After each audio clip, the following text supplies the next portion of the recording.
গতকাল ছিল ডাব্লিউডাব্লিউইর ক্রাউন জুয়েল। আর সত্যি কথা বলতে অনেক দিন পর না দেখে মনে হলো আমি একটা মিনিংফুল প্রিমিয়াম লাইভ ইভেন্ট দেখলাম।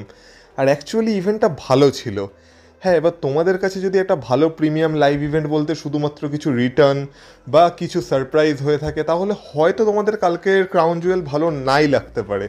কিন্তু আমি বলছি যে আমার অন্তত কালকের ক্রাউন জুয়েল ভালো লেগেছে। আর আমার মনে হয়েছে কালকের ক্রাউন জুয়েল থেকে বেশ কিছু মেমোরেবল মোমেন্ট আমরা পেয়েছি।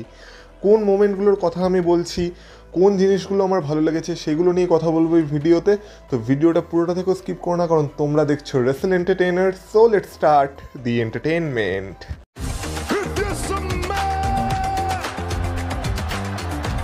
Acknowledge me. Acknowledge me. You there, sitting at home. Acknowledge me.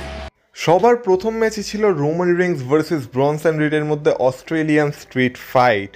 এবার সবার প্রথমে তো এইটা দেখেই মানুষ আশ্চর্য হয়ে যাবে যে অস্ট্রেলিয়াতে ব্রনসন রিডকে কেউ সেইভাবে চিয়ার করছে না।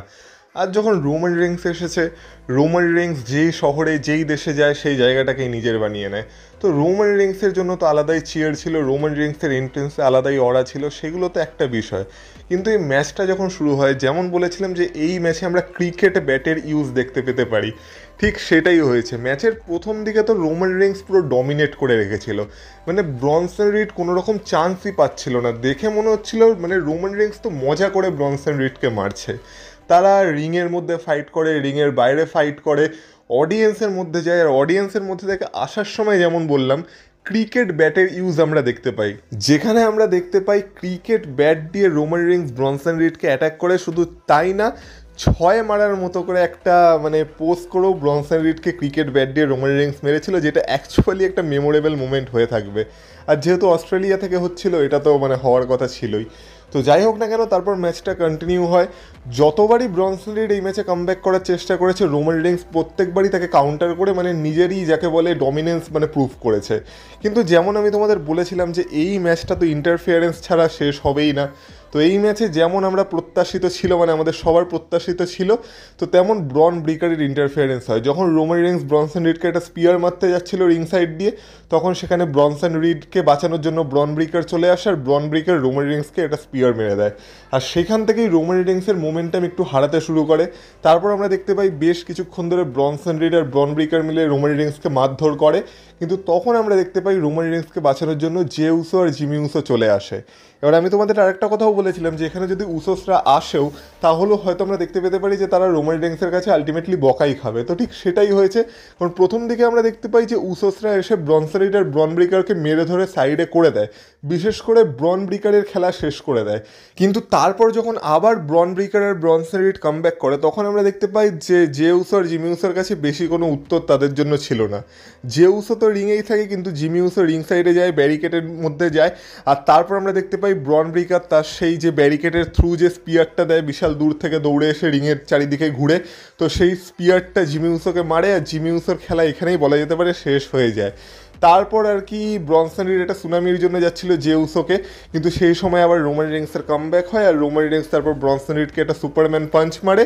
তো তারপর দেখে মনে হয় এবার রোমান রিংস আবার নিজের মোমেন্টাম ফিরে পেয়েছে, আর একটা টেবিলের থ্রু আমরা দেখতে পাই ব্রনসন রিডকে একটা স্পিয়ার মারার জন্য দেয়। আর এই টেবিলকে নিয়েও একটা আলাদাই গল্প আছে। যখন রোমান রিংস টেবিল বের করতে গেছিল প্রথমবার এই ম্যাচে, তখন রোমান রিংস মাইক হাতে তুলে নিয়েছিল আর পুরো অস্ট্রেলিয়াকে বলেছিল যে Perth, if you want the table then acknowledge me. আর সবাই তাকে অ্যাকনলেজ করছিল, সেটাও একটা আলাদা মোমেন্ট ছিল। কিন্তু এই টেবিলটাই লাস্টে রোমান রিংসের কাল হয়ে ওঠে, কারণ যখন মনে হয় এই টেবিলের থ্রুতে ব্রনসন রিডকে রোমান রিংস একটা স্পিয়ার দেবে, তখন আবার ব্রন ব্রিকার এই ম্যাচের মাঝখানে ইন্টারফিয়ার করে। আর যখন আর কি সেই টেবিলে ব্রনসন রিডের স্পিয়ার খাওয়ার কথা ছিল, তখন আমরা দেখতে পাই জে উসো ব্রনসন রিডকে একটা স্পিয়ার মারতে আসে, কিন্তু ব্রনসন রিড জে উসোর সামনে থেকে সরে যায়, সেই স্পিয়ারটা গিয়ে পড়ে রোমান রিংসের উপর, আর রোমান রিংস টেবিলের থ্রুতে সেই স্পিয়ারটা খেয়ে যায়।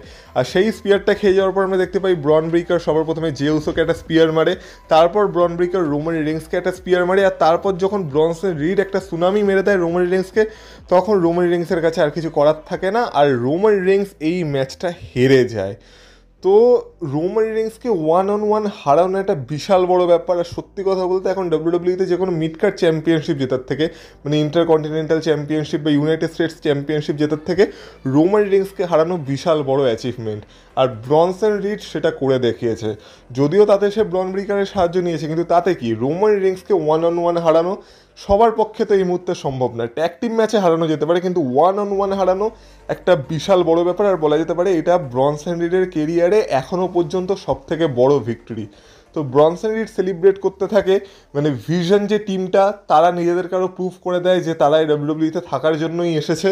কিন্তু রোমান রিংসের জন্য একটু তো খারাপ লাগছে। আর সত্যি কথা বলতে এই ম্যাচে আমার প্রেডিকশন ডাহা ভুল হয়েছে। আমি ভাবতেই পারিনি যে এই ম্যাচে রোমান রিংস হেরে যাবে, কিন্তু রোমান রিংস অ্যাকচুয়ালি এই ম্যাচে হেরে গেছে। কিন্তু সবথেকে ভালো ব্যাপার যেটা এই ম্যাচ থেকে এসেছে সেটা হচ্ছে এই ম্যাচের শেষে, মানে যেমন বললাম না কালকের প্রিমিয়াম লাইভ ইভেন্টটা মিনিংফুল ছিল।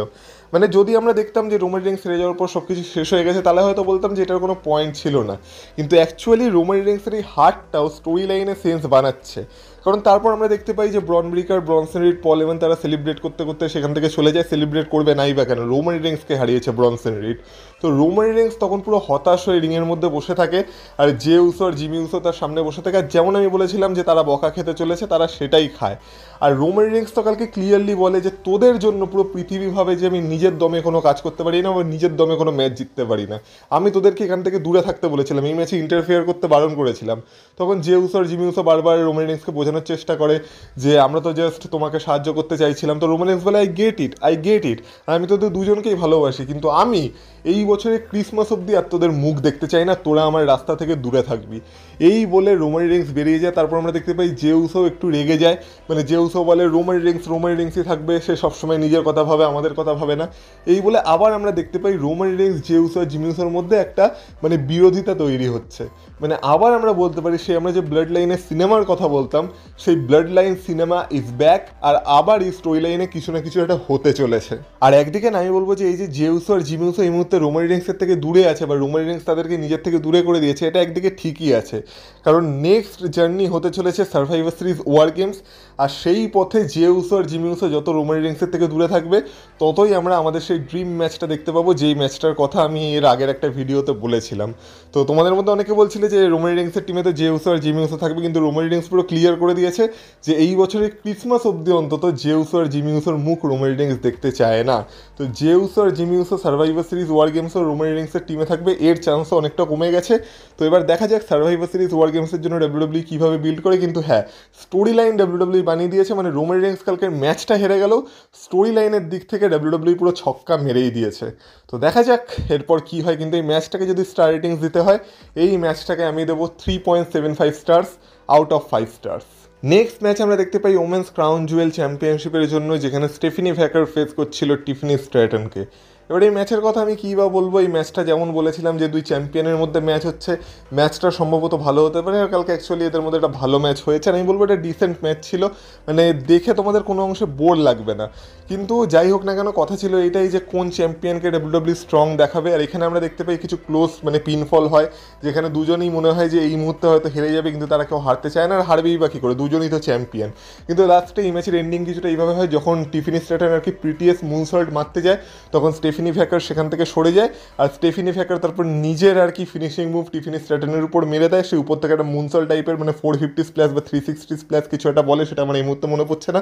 সেটা যখন টিফিনি স্ট্র্যাটনের উপর মেরে দেয়, মানে তার ফিনিশার, তখন সেই সময় আমরা দেখতে পাই যে টিফিনি আর ওখান থেকে কিক আউট করতে পারে না, আর স্টেফিনি ভ্যাকার ম্যাচটাকে জিতে যায়। আর যেমন আমি আমার প্রেডিকশন ভিডিওতেও বলেছিলাম যে যদিও এই ম্যাচে টিফিনির এক্সপিরিয়েন্স বেশি বা টিফিনি বেশি সময়ের জন্য চ্যাম্পিয়ন ছিল, কিন্তু স্টেফিনি ভ্যাকারকে এখন ডাব্লিউডাব্লিউ বিল্ড করতে চাইছে, আর তাকে এখন একটা মানে যাকে বলে রকেট পুশে ডাব্লিউডাব্লিউ রেখেছে। তো এই মুহূর্তে স্টেফিনি ভ্যাকারকে অত সহজে হারানো যাবে না। আর টিফিনি স্ট্র্যাটন স্টেফিনি ভ্যাকারের কাছে হেরে সেটা প্রমাণ করে দিয়েছে, আর স্টেফিনি ভ্যাকার হয়ে গেছে brand new crown Jewel champion. তারপর আমরা দেখতে পাই ট্রিপল এইচ আসে, তাকে চ্যাম্পিয়নশিপটা পরিয়ে দেয়। তারপর তার একটা প্রোমো কার্ড করানো হয়, মানে তার একটা ইন্টারভিউ নেওয়া হয়, সেখানে সে একটা প্রোমো কার্ড করে, আর সে বলে যে সে এখন বেস্ট ওমেন্স চ্যাম্পিয়ন ডাব্লিউডাব্লিউতে এই মুহূর্তে। তারপর তাকে সে রিংটা দেওয়া হয়, আর তারপর সে সেলিব্রেট করতে থাকে। এইভাবে এই ম্যাচটা শেষ হয়। আর এই ম্যাচটাকে যদি স্টার রেটিংস দিতে হয়, এই ম্যাচটাকে আমি দেবো 3.5 স্টার্স আউট অফ 5 স্টার্স। এরপর আসে জন সিনা ভার্সেস এজে স্টাইলসের ম্যাচ। আর এই ম্যাচটা নিয়ে অ্যাকচুয়ালি কথা বলার আছে। সবার প্রথমে তো এজে স্টাইলস এই ম্যাচে তার টিএনের গিয়ার পরে এসেছিলো, যেটা নিজের মধ্যে একটা নস্টালজিয়া ফিল করাচ্ছিল। তারপর জন সিনার এই ম্যাচে এন্ট্রেন্স হয়। অস্ট্রেলিয়ায় সবাই তো জন সিনার টি শার্ট পরেই বসেছিল। তো যাই হোক, জন সিনা তারপর আসে, অ্যানাউন্সারটাকে যেভাবে অ্যানাউন্স করে সেইভাবে অ্যানাউন্স করা হয় তাকে greatest of all time, never seen 17, তারপর লাস্ট রিয়েল চ্যাম্পিয়ন, মানে যা যা বলে আর কি জন সিনাকে ইন্ট্রোডিউস করা হয়। আর জন সিনা নিজে থেকে এজে স্টাইলসের জন্য একটা আর কি মানে ইন্ট্রোডাকশন লিখে এনেছিল, সেটাও অ্যানাউন্সারকে দিয়ে অ্যানাউন্স করায়, যেখানে এজে স্টাইলসকে বুলেট ক্লাবের লিডার বলা হয়। এজে স্টাইলসের যত রকম ক্যাচ ফেস ছিল ডাব্লিউডাব্লিউইতে, the house that AJ Styles built, মানে এই সব কিছু এজে স্টাইলসের ইন্ট্রোডাকশনে অ্যানাউন্সার সেটাকে অ্যানাউন্স করে, মানে তাকে সেইভাবে সেই সব বলে ইন্ট্রোডিউস করে। আর কালকে দেখেই মনে হচ্ছিল এই ম্যাচটা কিছু একটা হতে চলেছে। তো তারপরে এই ম্যাচটা যখন শুরু হয় না, এই ম্যাচটা না শুধু একটা রেসলিং ম্যাচ ছিল না, এই ম্যাচটা এটা প্রমাণ করে দিয়েছে, বা এই ম্যাচটা আমাদের এটা বুঝিয়ে দিয়েছে যে কেন আমরা রেসলিংকে ভালোবাসি। কারণ এই ম্যাচটা পুরোপুরি একটা ট্রিবিউট ছিল। মানে এই ম্যাচটাকে যদি কেউ বিচার করে না, আমি বলবো তার থেকে বোকা আর কেউ নেই। মানে এই ম্যাচটাকে বিচার করাই যায় না। এই ম্যাচে যেহেতু জন সিনা আর এজে স্টাইলস দুজনই তাদের রিটায়ারমেন্টের দোরগোড়ায় দাঁড়িয়ে আছে, তাই দুজনকে ডাব্লিউডাব্লিউই জাস্ট মানে ফ্রিডম দিয়ে দিয়েছিল যে তারা জাস্ট মানে ফ্যান্সদেরকে এটা বোঝাক যে তারা অ্যাকচুয়ালি কী করতে পারে, আর রেসলিং অ্যাকচুয়ালি কী জিনিস। তারা তো এইখানে তাদের কেরিয়ারে যত মেমোরেবল অপোনেন্ট ছিল সবাইকে ট্রিবিউট দিয়েছে, জন সিনাও ট্রিবিউট দিয়েছে, এজে স্টাইলসও ট্রিবিউট দিয়েছে। মানে প্রত্যেকের ফিনিশিং মুভ ইউজ করা হয়েছে এই ম্যাচে। ফ্র্যাঙ্কি কাজেরিয়ান, ক্রিস্টোফার ড্যানিয়েলস, সামোয়া জো, স্টিং, তারপর রুসেভ, ক্রিশ্চিয়ান, এজ, মানে আমি হয়তো কিছু জনের নাম হয়তো মানে ভুলে যাচ্ছি, কিন্তু সবার এখানে ফিনিশিং মুভ ইউজ করা হয়েছে, সবাইকে এই ম্যাচে ট্রিবিউট জানানো হয়েছে। কিন্তু কিছু ট্রিবিউট এখানে মেমোরেবল ছিল, যেমন তার মধ্যে আমি সবার প্রথমে যে ট্রিবিউটটার কথা বলবো সেটা হচ্ছে ব্রে হোয়াইটের ট্রিবিউট। মানে জন সিনা যখন এজে স্টাইলসকে সিস্টার অ্যাবিগেল মেরেছিল না, তখন সেই মোমেন্টটা এমন কোনো রেসলিং ফ্যান্স নেই হয়তো পৃথিবীতে যাদেরকে ইমোশনাল করেনি। কারণ সেই মুহূর্তে আমরা সবাই ব্রে হোয়াইটের কথা মনে করছিলাম। অস্ট্রেলিয়ান ক্রাউড তো নিজেদের ফোনের ফ্ল্যাশ জ্বালিয়ে দিয়েছিল ব্রে হোয়াইটকে ট্রিবিউট জানানোর জন্য, আর জন সিনার চোখেও জল ছিল। মানে অ্যাকচুয়ালি জন সিনা এইভাবেই ব্রে হোয়াইটকে ট্রিবিউট দিয়েছে, আর এইভাবেই একটা ট্রিবিউট দিতে হয়। মানে সেটা পুরো একটা ইমোশনাল মোমেন্ট ছিল। আর একটা ট্রিবিউটের কথা আমি বলবো, যেটা হচ্ছে র্যান্ডি অর্টনের ট্রিবিউট। তো আমরা সবার প্রথমে দেখতে পাই র্যান্ডি অর্টনের যে ভিনটেজ আর কি ডিডিটি আছে, যেটা রোপের মাধ্যমে দেয়, সেটা জন সিনা এজে স্টাইলসকে দিয়ে দেয়। তারপর এটা আর কেউ মারে জন সিনা। শুধু তাই না, র্যান্ডি অর্টনের যে পয়েন্ট কিক আছে, যেটা র্যান্ডি অর্টন নিজেই এখন ইউজ করতে পারে না, আর কারো গায়ে লাগেই না, সেই পয়েন্ট কিকও এজে স্টাইলসের উপর ইউজ করতে যায় জন সিনা। সেটা একটা সত্যি মেমোরেবল মোমেন্ট ছিল। মানে কোনো ম্যাচে কোনো ইন্টারফিয়ারেন্স, কোনো বড় রিটার্ন না করিও যে ম্যাচটাকে মেমোরেবল বানানো যায়, সেইটা এই ম্যাচে দেখিয়ে দিয়েছে জন সিনা আর এজে স্টাইলস। তো আমরা দেখতে পাই এজে স্টাইলস জন সিনার ফিনিশিং মুভও জন সিনার উপর অ্যাপ্লাই করে। ওই দিক থেকে এজে স্টাইলসের স্টাইলস ক্লাসও মেবি জন সিনা একবার লাগিয়েছিল, কিন্তু সব কিছুর পরেও তারা দুজন বারবার কিক আউট করছিল। মানে এজে স্টাইলসের ফিনিশারে জন সিনা কিক আউট করছিল, জন সিনার ফিনিশারে এজে স্টাইলস কিক আউট করছিল। মানে কেউ হার মানতে রাজি না। আর অ্যাকচুয়ালি ম্যাচটা লম্বা চলেছে, কিন্তু সবাই বলছিল ফাইট ফর এভার, মানে এই ম্যাচটা সবসময়ের জন্য চলুক। ম্যাচটা এতটাই দুর্দান্ত ছিল। আর সবাইকে ট্রিবিউট জানানোর পর মানে রে মিস্ট্রিওকেও ট্রিবিউট জানাতে গেছিলো জন সিনা, যখন সে 619 মারতে যাচ্ছিলো, কিন্তু এজে স্টাইলস সেটাকে কাউন্টার করে দেয়। কিন্তু আলটিমেটলি এই ম্যাচের ফিনিশ আমরা কিছুটা এইভাবে দেখতে পাই, যখন আমরা দেখতে পাই একটা অ্যাটিটিউড অ্যাডজাস্টমেন্ট থেকে তো মানে এজে স্টাইলস কিক আউট করে, তারপর একটা সুপার অ্যাটিটিউড অ্যাডজাস্টমেন্ট মানতে যাচ্ছিলো জন সিনা, সেটাকে এজে স্টাইলস কাউন্টার করে। তারপর যখন এজে স্টাইলস একটা মানে টপ রোপ মুভ মারতে যাচ্ছিলো, তখন এজে স্টাইলসকে জন সিনা আর কি ক্যাচ করে নেয়, পুরো ক্যাচ করে আন্ডারটেকারের থমস্টোন পাইল ড্রাইভার মারে। আর আন্ডারটেকারের থমস্টোন পাইল ড্রাইভার মারার পর জন সিনা অ্যাটিটিউড অ্যাডজাস্টমেন্ট মারে, আর এইভাবে এজে স্টাইলসকে পিন করে জন সিনা এই ম্যাচটা জিতে যায়। আর এই ম্যাচের শেষে আমরা দেখতে পাই জন সিনা এজে স্টাইলস দুজন দুজনকে হাগ করে, দুজন দুজনকে রেসপেক্ট শো করে। আর এটাই অ্যাকচুয়ালি ছিল যেই ম্যাচের জন্য মানে এটাই অ্যাকচুয়ালি ছিল সেই ম্যাচ যেই ম্যাচটা আমরা এক্সপেক্ট করেছিলাম। আর একটা রিটায়ারমেন্ট ম্যাচ বা একটা শেষ ম্যাচ হয়তো এরকমই হওয়া দরকার। আর এই ম্যাচটাকে যেমন বললাম, এই ম্যাচটাকে বিচার করা যায় না, এটা একটা দুর্দান্ত ক্লাসিক ম্যাচ ছিল। এই ম্যাচটা মানে অনেক দিনই মনে থাকবে আমাদের। আর এই ম্যাচটাকে যদি স্টার রেটিংস দিতে হয়, এই ম্যাচটাকে তো আমি 5/10 দিয়ে দেবো। মানে হয় না, আমি তো এই ম্যাচটাকে বিচার করার কেউই না। এই ম্যাচটা আমাদের এইটা দেখিয়ে দিয়েছে যে কেন আমরা রেসলিং ফ্যান্স, আর কেন আমরা রেসলিংকে এত ভালোবাসি। এমনকি আন্ডারটেকারের মতো লেজেন্ডও এই ম্যাচটার শেষে একটা টুইট করে জানিয়েছে যে দিস ইজ অসম। মানে এই ম্যাচটা অ্যাকচুয়ালি এতটাই দুর্দান্ত ম্যাচ ছিল। আর থ্যাংক ইউ এজে স্টাইলস আর জন সিনা, এর বেশি আমি এই ম্যাচটা নিয়ে আর কিছু বলতে পারবো না। এরপর আমরা দেখতে পাই সেই ট্যাগ টিম ম্যাচটা, যেখানে একদিকে ছিল অস্ট্রেলিয়ান রিয়া রিপ্লি আর ইউ স্কাই, আর একদিকে ছিল কাবুকি ওয়ারিয়ার্স। এবার এই ম্যাচের গল্প এটাই ছিল যে কীভাবে রিয়া রিপ্লিকে একটা হট ট্যাগ দেওয়া হবে, যেহেতু রিয়া রিপ্লি অস্ট্রেলিয়া থেকে বিলং করে, রিয়া রিপ্লির জন্য আলাদাই চিয়ার হতো, কিন্তু অস্ট্রেলিয়ান ক্রাউড স্মার্ট আছে, তারা শুধু রিয়া রিপ্লির জন্য চিয়ার করেনি, তারা ইও স্কাইয়ের জন্য সমান চিয়ার করেছে। আর এই ম্যাচের গল্প এটাই ছিল যে প্রথমে আসুকা আর কাইরিসেন মিলে মানে ইও স্কাইকে বাজেভাবে মেরেছে। ইও স্কাই প্রথম দিকে এই ম্যাচে ছিল, রিয়া রিপ্লি তো ট্যাগ পাচ্ছিলই না, তারপর ইও স্কাই বহু মার খাওয়ার পর আলটিমেটলি রিয়া রিপ্লিকে ট্যাগ করতে পারে, হট ট্যাগ হয়। কিন্তু রিয়া রিপ্লির চিয়ারের থেকে যেমন বললাম যে ইও স্কাইয়ের জন্য অস্ট্রেলিয়ান ক্রাউড পুরো সমানভাবে চিয়ার করেছে, মানে কাউকে মানে এটা বুঝতে দেয়নি যে এটা ইও স্কাইয়ের গল্প না, অ্যাকচুয়ালি তো গল্পটা ইও স্কাইয়েরই। আর রিয়া রিপ্লি তো জাস্ট এই ম্যাচে অ্যাড হয়েছে যেহেতু অস্ট্রেলিয়া থেকে ক্রাউন জুয়েল হচ্ছে। তো যাই হোক না কেন, তারপর রিয়া রিপ্লি এই ম্যাচে আসে, রিয়া রিপ্লি এই ম্যাচে আসার পর কাবুকি ওয়ারিয়ার্সের মোমেন্টাম একটু শিফট হয়ে যায়। আর লাস্টে আমরা দেখতে পাই, যেটার জন্য আমি ডাব্লিউডাব্লিউইকে ক্রেডিট দেবো, সেটা হচ্ছে যেহেতু গল্পটা ইও স্কাইয়ের গল্প আর ইও স্কাই এই গল্পের মেন ক্যারেক্টার, তাই এই ম্যাচ যখন ফিনিশ হয় তখন আমরা দেখতে পাই রিয়া রিপ্লি ইও স্কাইকে ট্যাগ দেয় আর ইও স্কাই তার ফিনিশার মেরে এই ম্যাচটাকে ফিনিশ করে। মানে ডাব্লিউডাব্লিউ এটা দেখিয়ে দিয়েছে যে গল্পটা ইও স্কাইয়ের গল্প। রিয়া রিপ্লি যদিও এই ম্যাচে আছে কিন্তু মেন ক্যারেক্টার এখানে ইও স্কাই, আর ইও স্কাইকেই ক্রেডিট দেওয়া হয়েছে। তো ইও স্কাই এই ম্যাচটাকে শেষ করে আর তাদের টিমকে জিতিয়ে দেয়। তারপর আমরা দেখতে পাই রিয়া রিপ্লি আর ইও স্কাই তারা দুজন সেলিব্রেট করতে থাকে।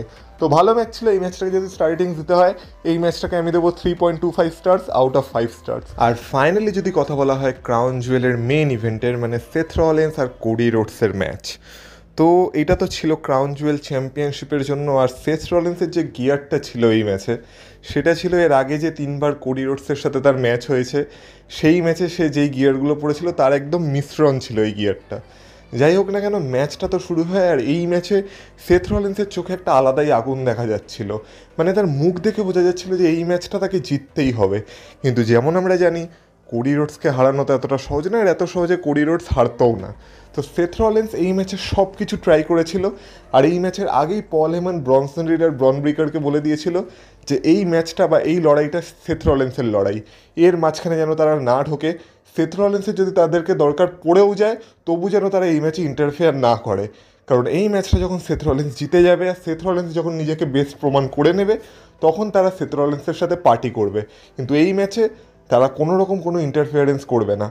তো ব্রন ব্রেকার তখন যখন পল হেমন এখান থেকে চলে গেছিলো, ব্রন ব্রেকার ব্রনসন রিডকে জিজ্ঞাসা করেছিল যে কী হবে যদি সেথ রলিন্স হেরে যায়, তখন পল হেমন বলেছিল যে এই উত্তরটা তোমরা দুজনই জানো। আর এরপরে অনেকের হয়তো মনে হতে পারে যে আজকে হয়তো সেথ রলিন্সের টিমের নতুন কেউ অ্যাড হবে বা হয়তো ব্রক লেসনারের রিটার্ন হবে, কিন্তু ডাব্লিউডাব্লিউই এই ম্যাচে সেরকম কিছুই করেনি। এই ম্যাচটাকে ডাব্লিউডাব্লিউই সিম্পলে রেখেছে আর এই ম্যাচে একটা স্টোরি দেখানোর চেষ্টা করেছে। এই ম্যাচে হয়তো আমরা Randy Orton, Brock Lesnar, Drew McIntyre এরকম কারো ইন্টারফিয়ারেন্স প্রত্যাশা করেছিলাম, কিন্তু সেসব কিছু হয়নি, কিন্তু তাতে এই ম্যাচটায় কোনো এফেক্ট পড়েনি। এই ম্যাচের স্টোরি ছিল এটাই যে সেথ রলিন্স রাসেলমেনিয়া 40-র পর কোডি রোডসের কাছ থেকে যে ঘড়িটা উপহার পেয়েছিল, মানে হ্যান্ড ওয়াচটা, সেইটা রোলেক্সের সেই হ্যান্ড ওয়াচ, সেটাই ছিল এই ম্যাচের মেন স্টোরি। আর একটা সময় আমরা দেখি যখন সেথ রলিন্স সব কিছু করেও কোডি রোডসকে হারাতে পারে না, তখন সে সেই হাতের ঘড়িটা দিয়ে কোডি রোডসকে মারতে যায়, কিন্তু তার ভেতর থেকে তার মনে হয় যে না, এইভাবে এখনই চিটিং করা ঠিক না, তো ঘড়িটাকে সে রেখে দিয়েছিল। তারপর আমরা দেখতে পেয়েছি কোডি রোডস যখন ক্রস রোডস লাগিয়ে দিয়েছিল সেখান থেকে সেথ রলিন্স কিক আউট করেছে, সেথ রলিন্সও কার্ভস্টোন লাগিয়ে দিয়েছিল সেখান থেকে কোডি রোডসও কিক আউট করেছে, মানে মাল্টিপল ফিনিশারের উপর এই ম্যাচে কিক আউট হয়েছে আর কি, দুজন সুপারস্টারের তরফ থেকেই। কিন্তু আলটিমেটলি আমরা দেখতে পাই যে রেফারি যখন একটা চিপ শট খেয়ে যায়, আর কোডি রোডসের ম্যাচ হচ্ছে রেফারি মার খাবে না, এই আবার হতে পারে, তো রেফারি কিছুক্ষণের জন্য এই ম্যাচটায় আর কি মানে নজর রাখতে পারে না, সেই সময় সেথ রলিন্স সেই ঘড়িটাকে ইউজ করে, হাত ঘড়িটাকে ইউজ করে কোডি রোডসকে অ্যাটাক করে। আর তারপর সে কোডি রোডসকে সবার প্রথমে একটা স্টোম্প মারে, নর্মাল স্টোম্প, তারপর একদম টপ রোপের মানে টপ কর্নারে উঠে কোডি রোডসকে সেখান থেকে সেথ রলিন্স একটা স্টোম্প মারে, আর তারপর সেই কার্ভ স্টোম্পটা মারার পর কোডি রোডসের খেলা শেষ হয়ে যায়। সেথ রলিন্স কোডি রোডসকে প্রথমবারের মতো পিন করে তার রিটার্নের পর, আর স্কোরটাকে 3-1 করে নেয়, আর তার সাথে সাথে সেথ রলিন্স হয়ে যায় brand new crown Jewel champion. তারপর আমরা দেখতে পাই ট্রিপল এইচ আসে, ট্রিপল এইচ তাকে ক্রাউন জুয়েল চ্যাম্পিয়নশিপটা পরিয়ে দেয়, রিংটা দেয়, আর তারপর তার যখন ইন্টারভিউ নিতে আসে তখন ইন্টারভিউয়ারকে সরিয়ে দিয়ে সেথ রলিন্স নিজেই একটা প্রোমো কার্ড করে যে কীভাবে সেথ রলিন্স চ্যাম্পিয়ন হয়ে গেছে আর কীভাবে এটা সেথ রলিন্সের জন্য গুরুত্বপূর্ণ ছিল। আর তারপর এইভাবে ম্যাচটা শেষ হয়ে যায়। আর ম্যাচটার যদি স্টার্টিং দিতে হয় আমি বলবো এটা একটা দেখার মতো ম্যাচ ছিল, আর এই ম্যাচটাকে আমি দেবো 4.25 স্টার্স আউট অফ 5 স্টার্স, মানে জন সিনা আর এজে স্টাইলসের পরে এই ম্যাচটাই আমার এই প্রিমিয়াম লাইভ ইভেন্টে সব থেকে ভালো লেগেছে। তো রোমান রেন্সের প্রেডিকশনটা বাদে আমার বাকি সব প্রেডিকশনই এই ক্রাউন জুয়েলের জন্য ঠিকঠাকই গেছে। আর যদি overall crown Jewel premium live ইভেন্টের কথা বলা হয়, যেমন বললাম এটা একটা মানে ফ্রেশ প্রিমিয়াম লাইভ ইভেন্ট ছিল, মানে ডাব্লিউডাব্লিউ একটু নতুন কিছু ট্রাই করার চেষ্টা করেছে, সেরকম সারপ্রাইজ বা রিটার্ন কিছু ছিল না, কিন্তু দেখে ভালো লাগবে, মানে দেখে ভালো লাগার মতো একটা প্রিমিয়াম লাইভ ইভেন্ট ছিল। আর একদম শেষে আমরা দেখতে পাই সেথ রলিন্স আর স্টেফিনি ভ্যাকার তাদের চ্যাম্পিয়নশিপ আর রিংয়ের সাথে সেলিব্রেট করতে থাকে, আর এইভাবেই ক্রাউন জুয়েল শেষ হয়ে যায়। তো ওভারঅল ক্রাউন জুয়েলকে যদি রেট করতে হয়, আমি বলবো ক্রাউন জুয়েল আমার জন্য একটা 3.75 স্টার্স রেটিং ডিজার্ভ করে আউট অফ 5 স্টার্স। কিন্তু তোমাদের ক্রাউন জুয়েল কেমন লেগেছে সেটা তোমরা অবশ্যই কমেন্ট বক্সে কমেন্ট করে বলতে পারো। ক্রাউন জুয়েলের পর অনেকগুলো স্টোরি এখন বিল্ড আপ হওয়া শুরু হয়ে গেছে, যেমন রোমান রেন্স আর উসোসদের স্টোরি, মানে সার্ভাইভার সিরিজ ওয়ার গেমস অব্দি এটা কীভাবে চলবে সেটা। সেথ রলিন্স আলটিমেটলি কোডি রোডসকে হারিয়ে দিয়েছে, এখন তার ভিশন আরও পাওয়ারফুল হয়ে গেছে কারণ ব্রনসন রিডও রোমান রেন্সকে হারিয়ে দিয়েছে, তো এবার এটাকে সিরিয়াসলি নিতে হবে। স্টেফিনি ভ্যাকার যে ডাব্লিউডাব্লিউর ফিউচার সেটাকে ডাব্লিউডাব্লিউ দেখিয়ে দিয়েছে। এজে স্টাইলস যে রিটায়ার হতে চলেছে খুব তাড়াতাড়ি পরের বছর সেটাও প্রায় কনফার্ম হয়ে গেছে। জন সিনাও তার শেষ কয়েকটা ম্যাচের মধ্যে একটা ম্যাচ জিতে গেছে, মানে সব কিছু মিলিয়ে সব কিছুই ভালো হয়েছে। ইও স্কাইয়ের যে গল্পটা চলছিল সেখানে ইও স্কাইও তার একটা আলটিমেট মানে রিওয়ার্ড পেয়েছে, যেখানে সে নিজেই আর কি পিন করেছে তার অপোনেন্টদের, মানে সব কিছু মিলে এই যে প্রিমিয়াম লাইভ ইভেন্টটা ছিল এটা সেই দিক থেকে দেখতে গেলে ঠিকঠাকই ছিল। তো তোমাদের কেমন লেগেছে অবশ্যই কমেন্ট বক্সে কমেন্ট করে বলো। আর আমার এই ভিডিওটা যদি তোমাদের ভালো লেগে থাকে ভিডিওটায় অবশ্যই লাইক করে দিয়েছো, আর এই চ্যানেলে নতুন হয়ে থাকলে চ্যানেলটাকে সাবস্ক্রাইব করে দিয়েছো। তাহলে তোমাদের সাথে কথা হবে আবার পরের ভিডিওতে। কমেন্ট বক্সে কমেন্ট করে তোমাদের মতামত জানাতে ভুলো না। ততক্ষণ তোমরা ভালো থেকো, টাটা।